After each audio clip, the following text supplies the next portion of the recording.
Hermanos, tengan todos muy buenas tardes. Vamos a dar comienzo a esta reunión de Ministerio de la Palabra del Señor y vamos a hacerlo cantando un himno número 380 de nuestros himnarios. Himno número 380 dice: una hora sola de velar con Cristo, eternos años de reposo y paz. Una hora sola de afrontar peligros, eternos años de mirar su faz. Himno número 380. Una hora sola de velar con Cristo, eternos años de reposo y paz. Una hora sola de afrontar peligros, eternos años de mirar su faz. Tengamos pues valor hasta el mañana, brillante sea a nuestra luz aquí. El Salvador con suave voz nos llama. Velad, velad una hora más por mí. Una hora sola de sufrir por Cristo, eternos años de su calma y luz. Una hora sola de sufrir perjuicio, eternos años gloria en vez de cruz.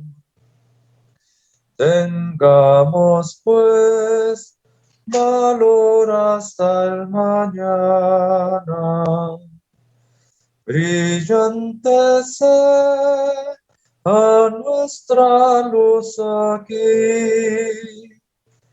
El Salvador con suave voz nos llama. Velad, velad una hora más por mí. Una hora sola en prueba y tentaciones, eternos años de felicidad. Una hora sola aquí de vejaciones, eternos años de su amor sin paz. Tengamos pues valor hasta el mañana, brillante sea nuestra luz aquí.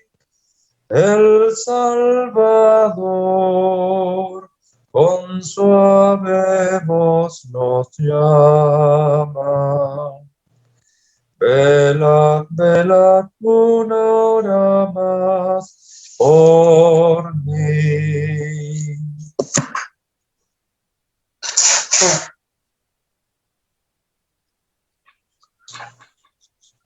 Continuar, quisiéramos pedir a un hermano en comunión que pudiera encomendarnos a esta reunión al Señor, por favor. Un hermano en comunión que pudiera encomendarnos al Señor.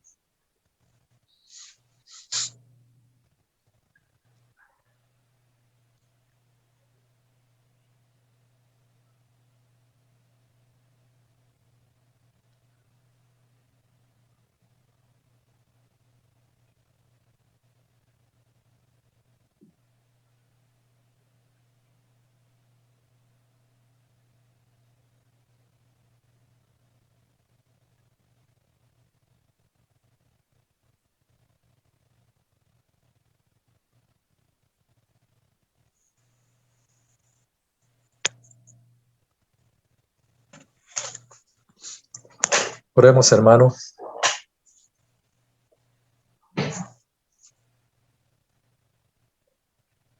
Padre, queremos darte las gracias en esta hora,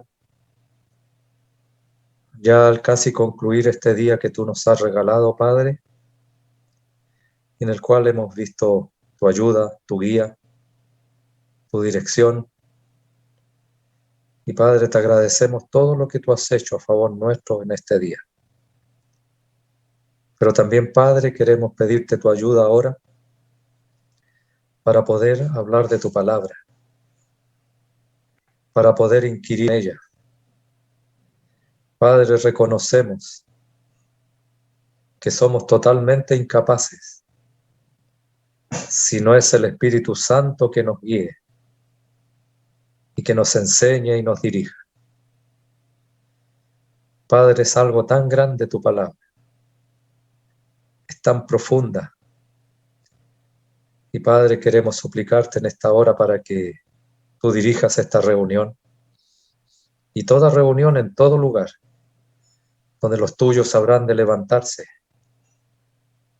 para poder alimentar a tu pueblo, para poder traer aquellas cosas que tú deseas hablarnos a cada uno de nosotros en particular. Padre, permite que esta reunión sea de provecho, que pueda traer aquello que se necesita y que necesitamos cada uno de nosotros. Bendice, Padre, esta reunión, te lo suplicamos. Queremos quedar en tus manos y queremos hacerlo agradecidos y confiados, porque lo hacemos en el nombre de nuestro Salvador, el Señor Jesucristo. Amén, Señor. Bien, hermanos, en realidad seguir con el tema que estamos llevando de esta carta a los Corintios. Y ahora nos toca comenzar el capítulo 6, en realidad llegar desde el versículo 1 al 11. Esa es más o menos la idea, para tomarlo en dos partes, del 1 al 11, y la próxima reunión en la voluntad del Señor, versículo 12 al 20. Vamos a leer los primeros 11 versículos del capítulo 6 de Primera a los Corintios. Primera a los Corintios, capítulo 6, versículo 1 al 11. ¿Osa alguno de vosotros, cuando tiene algo contra otro, ir a juicio delante de los injustos y no delante de los santos? ¿O no sabéis que los santos han de juzgar al mundo? Y si el mundo ha de ser juzgado por vosotros, ¿sois indignos de juzgar cosas muy pequeñas? ¿O no sabéis que hemos de juzgar a los ángeles? ¿Cuánto más las cosas de esta vida? Si, pues, tenéis juicio sobre cosas de esta vida, ¿ponéis para juzgar a los que son menor estima en la iglesia? Para ver, pues, ¿qué? ¿No hay entre todos sabio un uno que pueda juzgar entre sus hermanos? Sino que el hermano con el hermano pleitea en juicio, y esto ante los incrédulos. Así que, por si haya una falta en vosotros, que tengáis pleitos entre vosotros mismos. ¿Por qué no sufrís bien agravio? ¿Por qué no sufrís más bien el ser defraudados? Pero vosotros cometéis agravio y defraudáis, y esto a los hermanos. ¿No sabéis que los justos no heredarán el reino de Dios? No erréis, ni los fornicarios, ni los idólatras, ni los adúlteros, ni los efeminados, ni los que se echan varones, ni los ladrones, ni los avaros, ni los borrachos, ni los maldicientes, ni los estafadores heredarán el reino de Dios. Y esto erais algunos. Ya habéis sido lavados, ya habéis sido santificados, ya habéis sido justificados en el nombre del Señor Jesús y por el Espíritu de nuestro. Hasta allí se agregue su bendición a lo que hemos ya leído. En realidad, hermanos, todos ya el capítulo anterior 5. En realidad es un capítulo fuerte, pero es parte de la Biblia y es parte de lo que debemos aprender y debemos conocer cada uno de nosotros.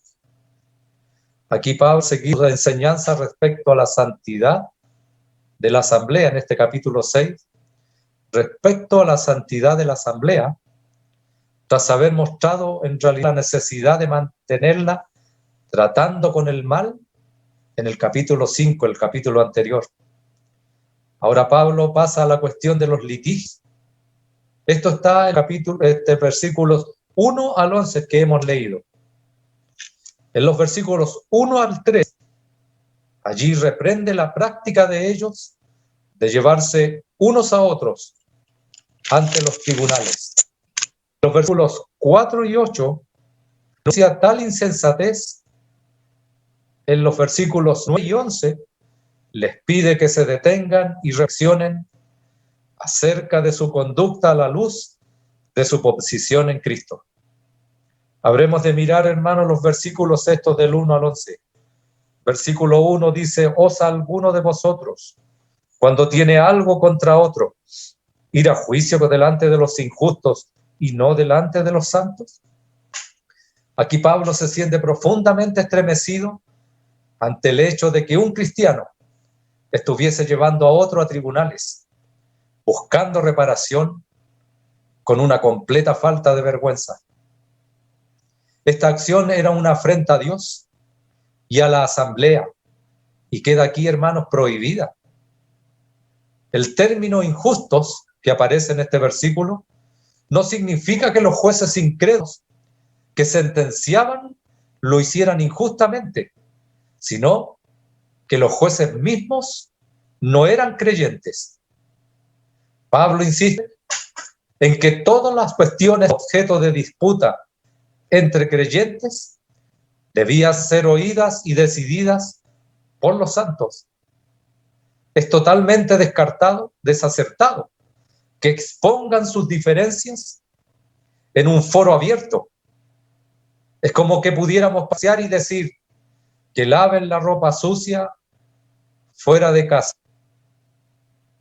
Versículo 2: ¿o no sabéis que los santos han de juzgar al mundo? Y si el mundo ha de juzgado por vosotros, ¿sois indignos de juzgar cosas muy pequeñas? El apóstol da a conocer ahora la dignidad del pueblo de Dios en la administración futura. Indica aquí y en el versículo 3 que todos los tales están destinados a esta exaltada posición. Si son considerados dignos de juzgar en el Tribunal Supremo, desde luego no se les puede considerar indignos en un pequeño tribunal local. Esto tiene referencia al venidero reinado milenario. Las siguientes escrituras hacen referencia a esta ocasión. Daniel, capítulo 7 y versículo 22 dice de esta manera: hasta que vino el anciano de días y se dio el juicio a los santos del Altísimo, y llegó el tiempo y los santos recibieron reino. En Mateo capítulo 19 también hay algo relacionado con esto. Mateo capítulo 19 versículo 28. Mateo capítulo 19 versículo 28: como el Hijo del Hombre no vino para ser servido. Mateo capítulo 19, versículo 28. Y Jesús les dijo: de cierto os digo que en la regeneración, cuando el Hijo del Hombre se siente en el trono de su gloria, vosotros que me habéis seguido, también os sentaréis sobre 12 tronos para juzgar a las 12 tribus de Israel. En segunda Timoteo, capítulo 2 y versículo 12 dice: si sufrimos, también reinaremos con él. Si le negáremos, él también nos negará. Si sufrimos, también reinaremos con él. Apocalipsis capítulo 2.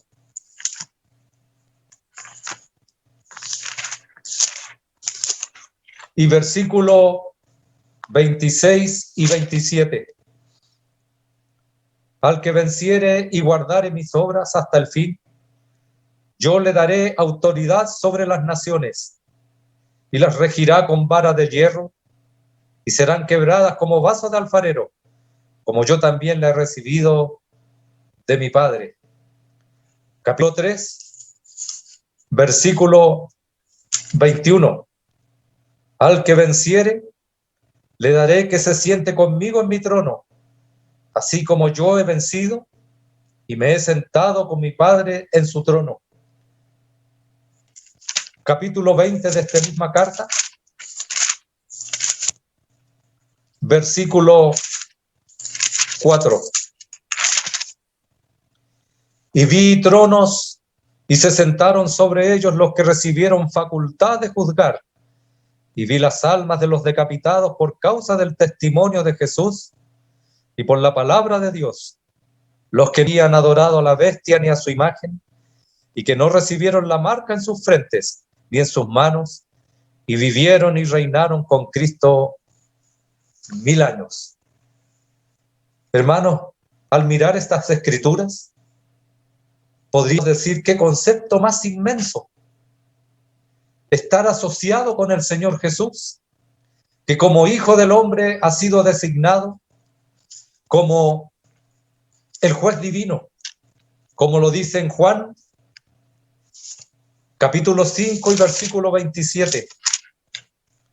Juan 5, 27. Y también le dio autoridad de hacer juicio, por cuanto es el Hijo del Hombre.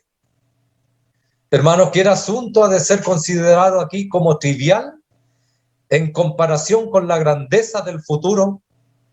Cualquier cuestión, como dinero, reputación personal, etcétera, en comparación con ella, tiene que ser considerada como de muy poca monta. Versículo 3. ¿O no sabéis que hemos de juzgar a los ángeles? ¿Cuánto más las cosas de esta vida? Pablo presenta el juicio a los ángeles, que aparece en Segunda de Pedro. Segunda de Pedro, capítulo 2.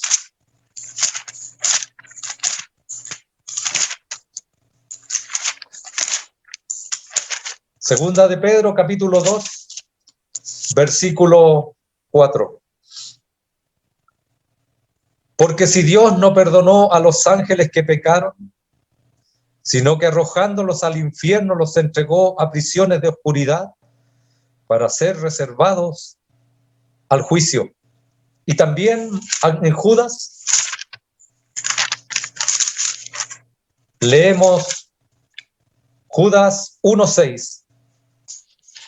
Y a los ángeles que no guardaron su dignidad, sino que abandonaron su propia morada, los ha guardado bajo oscuridad en prisiones eternas para el juicio del gran día. Esto se refiere a ángeles guardados para juicio. Sabemos por Apocalipsis, capítulo 20 y versículo 10, que este juicio es en contra del diablo. Capítulo 20, versículo 10. Y el diablo que los engañaba fue lanzado en el lago de fuego y azufre, donde estaban la bestia y el falso profeta, y serán atormentados día y noche por los siglos de los siglos. ¿Incluirá también de los ángeles que le han seguido? En el juicio de Segunda de Pedro que vimos y Judas 1:6, ¿es un juicio especial? En realidad no se dan detalles precisos, pero Pablo se refiere a este juicio como un hecho que debía haber sido sabido por los creyentes. Pablo llega a la conclusión de que aquellos que han de juzgar a seres tan sublimes como los ángeles son ciertamente competentes para adjudicar en asuntos que piden ser atendidos aquí. En realidad parece cosa extraña que los corintios, que tan lentos habían sido en juzgar el terrible pecado del capítulo anterior, del capítulo 5, estaban bien dispuestos a llevarse unos a otros a juicio para conseguir la reparación de sus mezquinas disputas. No parecían ser conscientes de la improcedencia de su acción y que estos asuntos podían ser solucionados entre ellos. Pablo vio la necesidad de despertar su conciencia colectiva y luego sugiere algo que evidentemente ellos no habían pensado: sufrir el mal y permitir ser defraudados. Versículo 4: si pues tenéis juicio sobre cosas de esta vida, ¿ponéis para juzgar a los que son de menor estima en la iglesia? Aquí, mediante el uso de la palabra sí, el apóstol sugiere que estos casos no deberían citarse, pero que si así fuere, la pregunta: ¿ponéis a juzgar a los que son de menor estima en la iglesia? ¿Quiénes son los de menor estima? Aquí, según la Reina Valera, dice: ¿ponéis para juzgar a los que son de menor estima en la iglesia?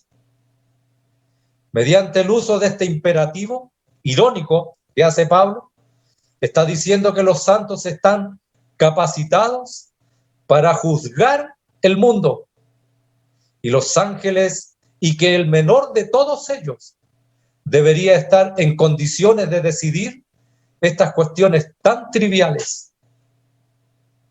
O sea, estaban preparados y debieran haber estado preparados, pero no fue así. Hermanos, ya conocemos la condición que tenían estos hermanos en Corinto. Y aquí me detengo un poquito, hermanos. Al estudiar esta carta y ya los capítulos que llevamos estudiando, nosotros podemos mirar y decirnos o preguntarnos: ¿qué gano con saber estas cosas? Cosas que son tan tremendas de escuchar y de leer. Hermanos, en realidad la palabra de Dios está hecha para que nosotros nos identifiquemos con lo que estamos leyendo en estos capítulos y podamos sacar lecciones para nuestra vida en particular. O sea, no podríamos mirar desde un punto de vista pensando y diciendo: bueno, esta cosa deben decírsele a tales hermanos. Hermano querido, esto es para todos nosotros. Si queremos tener un beneficio en nuestra vida espiritual, nuestra vida cristiana, hemos de tomar esta enseñanza de parte de Dios, porque es la escritura de Él que nos desea en realidad enseñar algo en nuestras vidas. Debemos comprometernos y ponernos en lo que estamos escuchando y en lo que estamos aprendiendo para un beneficio real en nuestra vida.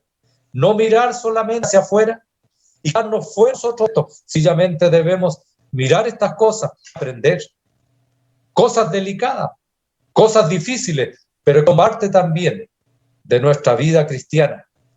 Aquí, ya pasando al versículo 5, Pablo dice algo tremendo: para avergonzaros lo digo, que no hay entre vosotros sabio ni aun uno que pueda juzgar entre sus hermanos.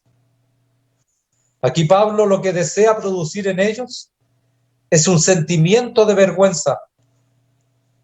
Aquí él está hablando de esto. Quiere y desea producir en los corintios un sentimiento de vergüenza, no como ocurrió en el capítulo 4 y versículo 14, cuando dice: no escribo esto para avergonzaros, sino para amonestaros como a hijos míos amados. En realidad, hermanos, muchas veces debemos ser amonestados y otras veces tal vez debemos ser avergonzados por lo que tal vez estamos haciendo en nuestra vida cristiana. No estaban actuando en contra de su dignidad y posición cristiana, sino que a pesar de la sabiduría de que se jactaban, recuerden los capítulos primeros que hemos estudiado, toda esa sabiduría humana que ellos profesaban tener, que era una sabiduría humana y vana, de la sabiduría que ellos se jactaban, no había entre ellos un hombre sabio que pudiera arbitrar y ayudar a las partes a llegar a un acuerdo amistoso. Es una pregunta, hermano, que hace Pablo. Y si nosotros tuviéramos que contestarla con lo que ya hemos visto en todos estos capítulos, ya hemos terminado hasta el capítulo 5, y si tuviéramos que preguntarnos esto que Pablo hace, ¿había alguno espiritual? No había ninguno. Es Pablo que de afuera tiene que escribir esta carta. Es Pablo que tiene que escribir esta carta para corregir todo lo deficiente que estaba ocurriendo en aquella asamblea de Corinto. No había ninguno espiritual. Recuerde los capítulos primeros, no pude hablaros como a espirituales, sino como a carnales, como a niños en Cristo, porque habiendo disputas entre vosotros, ¿no sois carnales? En realidad, esto tenía que ser algo fuerte para avergonzaros. Estaba actuando aquí Pablo para hacerles remecer en lo más íntimo de su ser, para que pudieran reaccionar. Estos hermanos en Corinto, hermano querido, esta carta es escrita para los hermanos, para los santos que están en Corinto, hermanos nuestros. Versículo 6. Aquí, en realidad, esto, y antes de entrar a este versículo, uno se pone a pensar y dice, ¿y esto puede estar ocurriendo el día de hoy en nuestras asambleas? ¿Puede ser? ¿Y cuál es la solución para esto? Que esta palabra que se está explicando y que se está hablando y que estamos leyendo es algo que viene de parte de Dios y que debe corregir, no tan solo como corrigió en antaño en Corinto, sino que también desea corregir aquellas cosas en nuestra vida para beneficio personal. Así Pablo trató de exponer y desafiar la inmadurez de ellos. Versículo 6. Sino que el hermano con el hermano pleitea en juicio, y esto ante los incrédulos. Aquí el apóstol está expresando su asombro acerca del hecho de que no solo recurrían a los tribunales, sino que presentaban su causa ante un juez incrédulo. En el versículo 1, que hemos visto ya, allí Pablo había declarado injustos a estos jueces. Aquí les llama incrédulos, careciendo ellos de la cualidad de la fe. Y por eso eran incapaces de juzgar cuestiones entre hombres de fe. Hermanos, ¿cómo era posible que estos hermanos se llevaran ante juicios mundanos, sabiendo que no hay ninguna afinidad y que ese hombre no podría entender los asuntos que ellos estaban llevando a cabo? Porque son cuestiones de fe, son cuestiones de cristianismo, y que al cual el mundo no entiende nada de aquello. Ellos no podrían ser sensibles a las cosas de la fe en estos casos. No podían tener ninguna sensibilidad. No entenderían nada de lo que estaba ocurriendo. Hemos de ver que en las cuestiones en disputa entre cristianos está involucrada la fe. Surgen cuestiones que son dañinas a la fe del uno y del otro y que destruyen la fe. En otras palabras, destruyen la confianza de uno en el otro. Y este es el verdadero factor envuelto totalmente parte de cualquier daño o injusticia que se haya experimentado. Nadie fuera de la fe puede apreciar esto, y las funciones de un tribunal de justicia no admiten estas consideraciones. Los cristianos que van a juicio el uno contra el otro han perdido totalmente esto de vista y están solo buscando una vindicación de sus derechos. ¡Qué escándalo, hermanos! ¡Qué vergüenza! Dios permita que esto nunca tenga que ocurrir en ninguna de nuestras asambleas. Que ningún hermano... Y estas cosas sucedían sencillamente porque ellos no tenían nociones de las cosas reales de la Biblia. Y si estos estudios que se están llevando a cabo, permita el Señor que sirvan para afianzar más nuestra fe, afianzarnos más en la doctrina, para que nunca se pase por nuestra mente llevarnos a juicio, hermanos contra hermanos, y llevando ante tribunales inconversos. Allí se cumplirá tal vez aquello cuando has dicho: no deis perlas a los cerdos. Es una palabra sumamente fuerte, pero es una tremenda realidad. ¿Cómo podrían las personas inconversas entender los asuntos de la fe, la cual ellos no tienen para nada? Pablo podía decir: qué tremenda vergüenza, qué escándalo más grande se estaba produciendo en aquella asamblea. Versículo 7. Así que, por cierto, es ya una falta en vosotros que tengáis pleitos entre vosotros mismos. ¿Por qué no sufrís más bien el agravio? ¿Por qué no sufrís más bien el ser defraudados? Aquí, hermanos, la palabra falta sería mejor traducida como que hemos venido haciendo, de la emotividad del equipo, del compromiso, del querer buscar desde el primer balón hasta el último.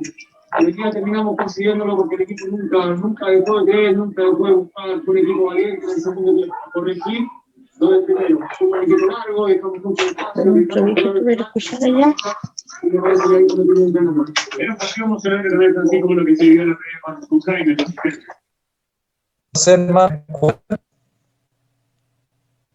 Que había una bulla ahí. Bueno, ahora se borró, se quitó eso. Decíamos que el versículo 6, que la palabra falta sería mejor traducida como pérdida. Así que, cierto, ya es una pérdida en vosotros que tengáis llevarse unos a otros a juicio. Están ya sufriendo una pérdida de dignidad y de honor y perdiendo respeto al amor y a la comunidad cristiana. El daño infligido al cuerpo de Cristo, así como la pérdida en unidad y armonía en la asamblea, excedían en mucho a cualquier beneficio de un veredicto favorable en el tribunal. Aunque hubiesen dado a favor de la persona no culpable, por decirlo así, ¿cuánta pérdida habrían tenido que personas inconversas estuvieran juzgando entre dos creyentes? Toda la causa del cristianismo estaba sufriendo derrota debido a su contención y egoísmo. Había un camino mejor, aunque más difícil. El camino a la victoria era sufrir el mal, sufrir la pérdida, sufrir la injusticia, en lugar de comparación en los tribunales de los impíos. Hermanos, esto parece quedado en olvido. Entonces, lo mismo que en nuestros tiempos. Parece que nunca se nos ocurre sufrir el agravio de defraudados. Cuando se ha hecho un mal real o imaginado, ¿Se cree necesario que la parte ofensora tenga que humillarse y ofrecer disculpas? Hermanos, ¿acaso el Señor no nos ha pedido que volvamos la otra mejilla? Es el propio Señor que lo ha dicho. Allí en Mateo capítulo 5, sumamente claro cuando dice, Mateo capítulo 5 y versículo 39, dice de esta manera, pero yo os digo, no resistáis al que es malo, antes a cualquiera que te hiere en la mejilla derecha, vuélvele también la otra. ¿Acaso el Señor no nos ha pedido esto? Que volvamos la otra mejilla. La palabra defraudado significa robado, haber sufrido pérdida por engaño, posiblemente de dinero, de propiedad. Pedro concuerda con Pablo al hablar de lo mismo. En Primera de Pedro, capítulo 2, versículo 19. Primera de Pedro, capítulo 2, versículo 19. Porque esto merece aprobación. Si alguno a causa de la conciencia delante de Dios sufre molestias, padeciendo justamente. Pedro está corroborando lo que Pablo dice. La parte ofendida debiera haber dejado aquello y debiera haber padecido, aunque era injustamente. Es el camino más difícil, pero no fue el camino que tomaron aquellos hermanos de Corinto. Fue el camino más fácil para ellos, supuestamente, y el que produjo un tremendo daño en la asamblea y entre los creyentes. Esa era la condición de Corinto. Esa era la condición de esa asamblea. Imagínese, hermano, allí uno comienza a hacer una idea de cómo era vivir y el entorno y las reuniones, cómo serían. Unos contra otros, esperando que el juicio saliera a favor de ellos para castigar a su propio hermano, aunque tenían toda la razón. Pero no sufrieron la pena, no quisieron. Versículo 8. Pero vosotros metéis el agravio y defraudáis. Y esto a los hermanos. Aquí indica ahora que la situación era peor de lo que parecía. No solo no estaban dispuestos a padecer pérdida, sino que en realidad mismos estaban cometiendo y dando a otros. Se permitían malas prácticas y duras. Pablo los condena por cosas. Primero, estaban violando el principio de la rectitud al defraudar. Segundo, estaban violando el principio del amor a sus hermanos. De nuevo, el hermano que defraudaba hacía mal. Y el hermano que buscaba reparación ante los tribunales también hacía mal. Pablo se siente profundamente irritado debido a sus injustas acciones. Estaban manifestados de los inconversos. ¿Acaso habían olvidado? Los que vivían de esta manera no heredaban el reino de Dios.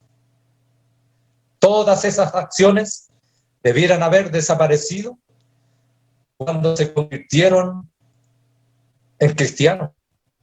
Hermano, ¿qué es la enseñanza que sacamos nosotros? ¿Estamos dispuestos a ser defraudados? ¿Estamos dispuestos a no decir nada? y sufrir aquel oprobio, aquella injusticia, y tomando lo que las Escrituras nos enseñan, es dejar aquello.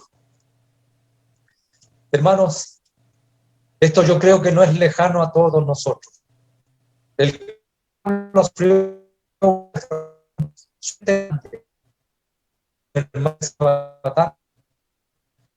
cosa terrible que hizo, merecía, y que casa que estamos, pero el oprobio. Fue sumamente pasar por esa situación,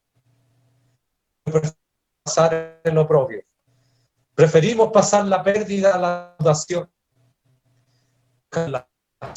a Dios. Él, la verdad, encarga. Qué terrible hubiese sido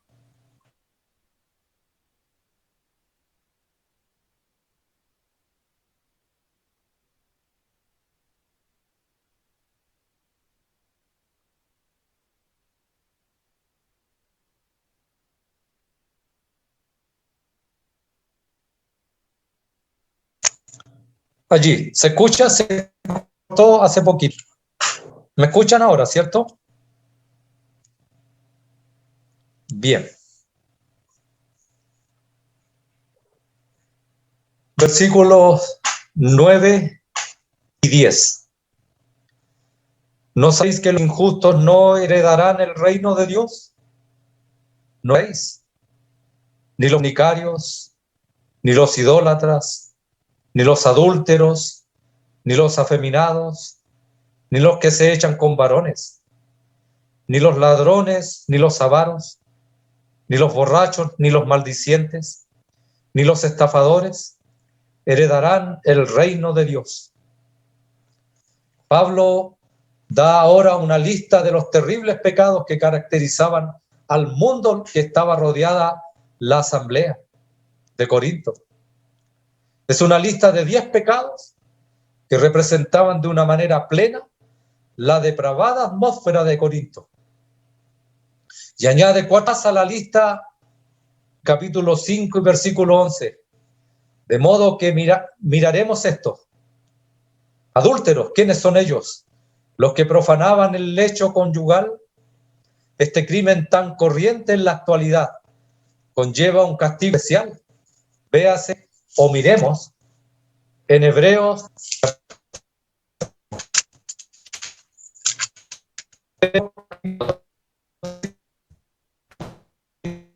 honroso sea en todos el matrimonio, pero los fornicarios y adúlteros a Dios, afeminados. Hay una diferencia de opinión acerca del este pecado preciso. Aquí, aunque hay una forma pecaminosa de vivir, primero, los hay que lo estudian como sexual o voluptuoso. Estas son personas culpables de adicción a los pecados que han perdido su masculinidad y que viven para los placeres secretos. Segundo, hay muchos que afirman que se refiere a la persona pasiva en el acto homosexual, que toma el puesto de la mujer, los que se hacen mujeres de sí mismos, hombres separados en prostitución masculina, que se hacen usar como mujeres, los que se echan con varones.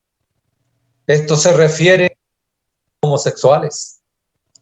Este pecado, hermanos, se extendió como un cáncer en el ámbito griego y romano. Lo mismo que está sucediendo con la sociedad moderna, corromperá y destruirá nuestra sociedad, lo mismo que hizo con las civilizaciones antiguas. Esta es la medida de la degradación. Lo antinatural es presentado como natural, lo anormal como normal, lo sucio como limpio, el mal como bien, los malvados como inocentes, los malos como buenos. ladrones, aquellos que toman lo que no es suyo, un crimen, junto con los anteriores, que va en creciente aumento. Es cosa de mirar las noticias, es cosa de mirar los noticiarios, lo primero que hablan, de robos y portonazos, y robos y portonazos, y robo por todos lados, de una y otra manera. Esto está creciendo de una forma insostenible. Versículo 11. Aquí Pablo les recuerda su pasado. Les hace recordar, después que ha hablado todo esto, en primer lugar, él pasa a un tema casi vislumbrando en cierta manera la luz y mostrándoles la verdadera realidad de ellos ahora, lo que ellos no vislumbraban en su vida por las acciones que estaban cometiendo y el accionar que tenían en la iglesia de Corinto. Versículo 11. Y esto erais algunos, mas ya habéis sido lavados, ya habéis sido santificados, ya habéis sido justificados en el nombre del Señor Jesús y por el Espíritu de nuestro Dios. Y esto erais algunos. Aquí, hermanos, lo que está indicando Pablo es el tremendo éxito que tuvo la predicación del Evangelio en Corinto. Y más encima demuestra el tremendo poder que tuvo el Evangelio para salvar a los peores de entre los pecadores, para salvarles a ellos que habían vivido una vida tan vana, una vida tan terrible. Sí, querido amigo, si hay alguien que escucha que está sin el Señor en esta hora, Dios puede salvar de esta lista que hemos visto, puede salvar a todos. Él tiene poder por medio de su evangelio suficiente para quebrar el corazón más duro de un pecador y llevar los pies del Señor en arrepentimiento y conversión,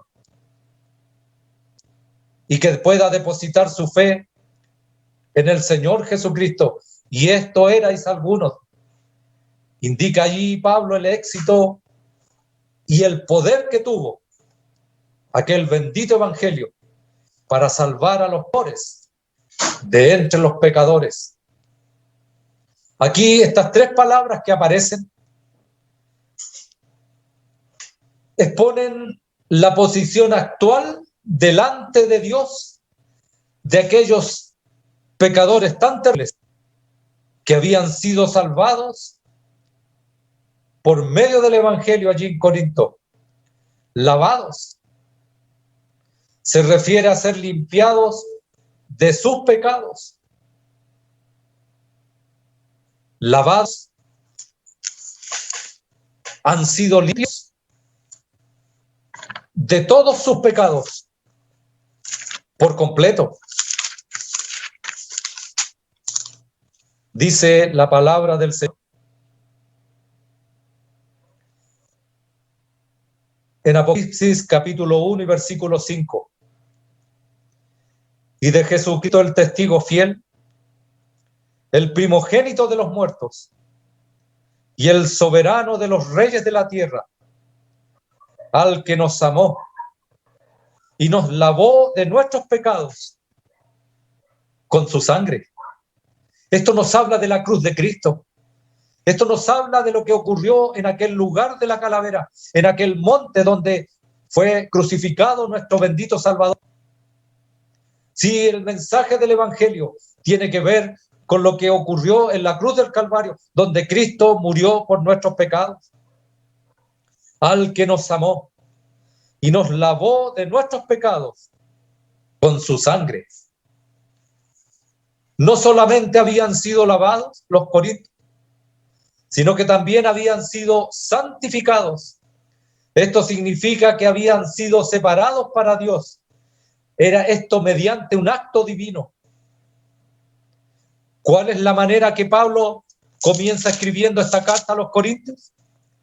Pablo, llamado a ser apóstol de Jesucristo por la voluntad de Dios, y el hermano Sóstenes, a la iglesia de Dios que está en Corinto, a los santificados en Cristo Jesús, llamados a ser santos, con todos los que en cualquier lugar invocan el nombre de nuestro Señor Jesucristo, Señor de ellos y nuestro. Habían sido lavados, habían sido santificados, pero también habían sido justificados.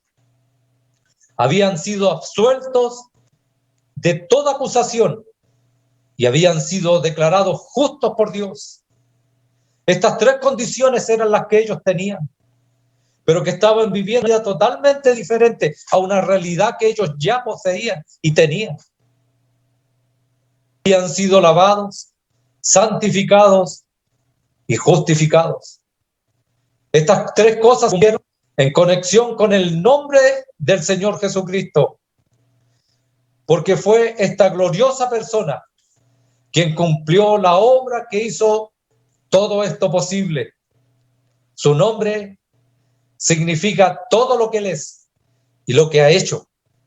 Cristo es el centro del cristianismo y debido a nuestra unión con Él, por medio de la fe, estamos en el goce de todas estas cosas. Todo esto fue cumplido por la actividad y el poder del Espíritu de Dios.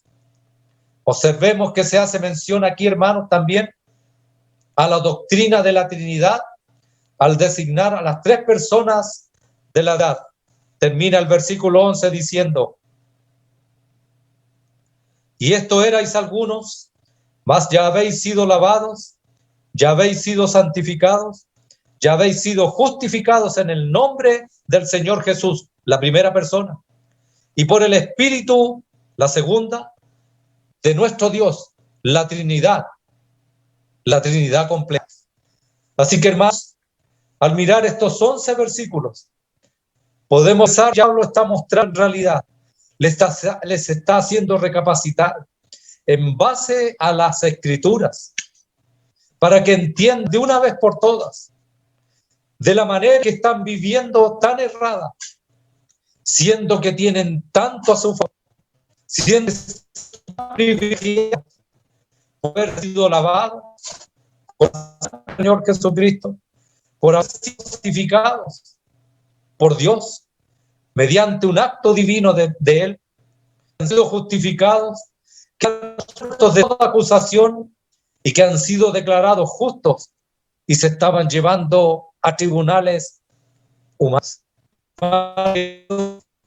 Esto permite hacernos entender que lo que se vivió en Corinto, en cierta manera se pudiera vivir en nuestras asambleas, cuando nosotros hablamos nuestra manera carnal, podemos caer en el principio, no es así, pero podemos comenzar un camino que nos habrá de llevar lo mismo que le llevó a la asamblea de Corinto, a la condición tan extrema en la que vivieron y cometieron cosas tan tremendas. No permita que pueda ser capital que esto más tecno y pensar esto, que hermano, tú has sido lavado por la sangre de Cristo, tú has santificado mediante un acto divino de parte de Dios y has justificado. Esto es tuyo, es posesión tuya. Nos lavó con sangre, nos santificó y justificó. Por lo tanto, cuán deudores somos a Dios, cuán deudores somos a la Trinidad completa de una obra tan perfecta que se llevó a cabo por medio de ese bendito evangelio que tiene poder suficiente para quebrar el corazón de una persona y hacerle salvo y hacerle de esta manera. Dios permita que esto nos haga recapacitar y que podamos pensar cuán privilegiados somos, cuánto debemos a nuestro Dios y cómo debiéramos vivir vidas sadadas, vitamente diferentes, para nuestro amado Salvador, para nuestro Señor de nuestras vidas. Que el Señor bendiga su palabra a nuestros corazones. Si uno terminar una en comunión, si pudiera orar, lo agradeceríamos.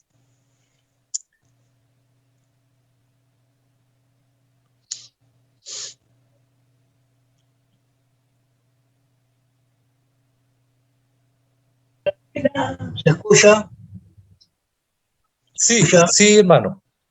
Sí, sí. Gracias. Gracias damos, nuestro Padre,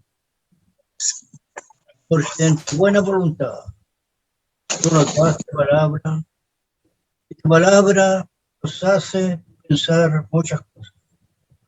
Nos hace ver el tiempo pasado y nos hace ver el presente. Padre nuestro, damos gracias por el Señor.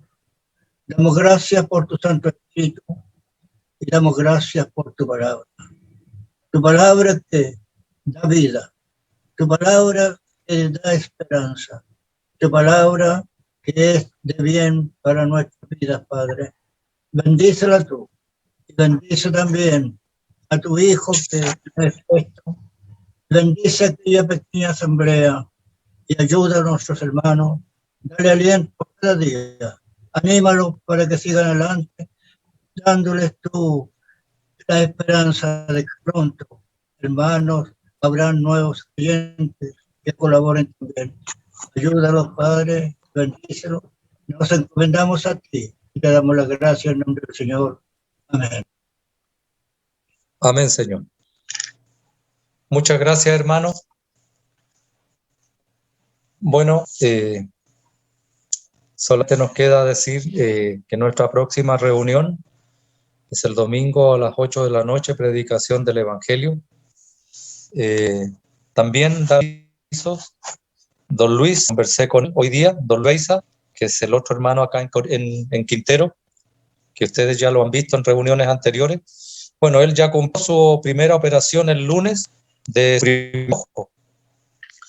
Y él estaba en su cama recostado, mirando hacia el techo y en reposo. Pero se ve bastante bien, está bien animado en su primera operación y ya luego va a tener la próxima del otro ojo.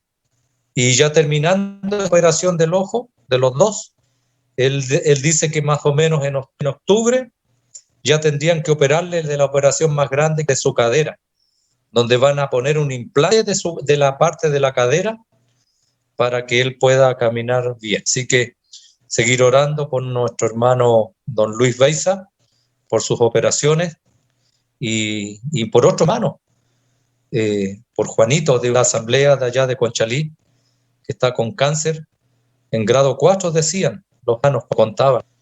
Ya todos saben de nuestro hermano Sergio Gálvez. Juan, el esposo de Marina Herrera, también nos hablaba de su prima, que también está con cáncer y pudiéramos orar por ella también. Y hay muchos hermanos por cuales orar.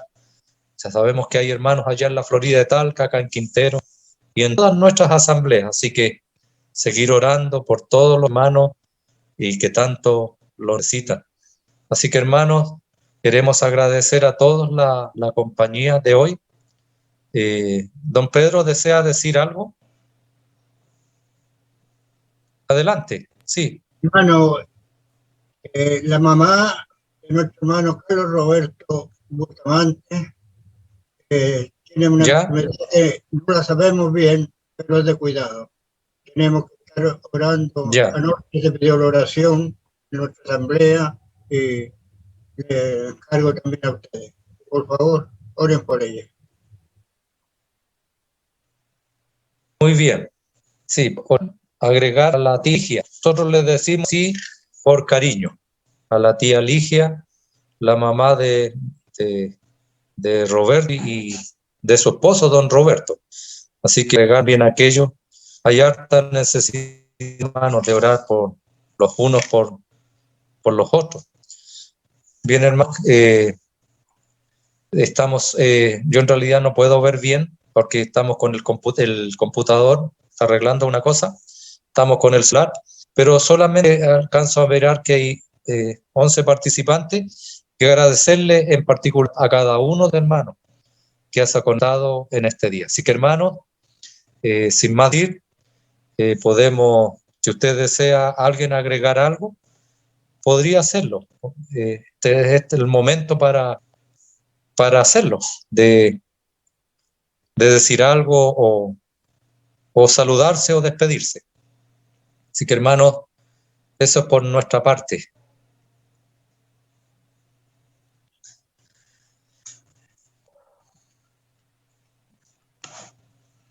Bueno, hermanos, habiendo llegado la hora, ya creo que es hora de despedirse.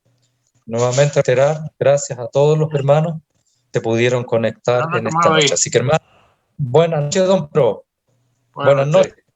Buenas noches. Muchas gracias por estar también con nosotros. Así que damos las gracias al Señor a todos. Ya está la Sofía, que me cuenta.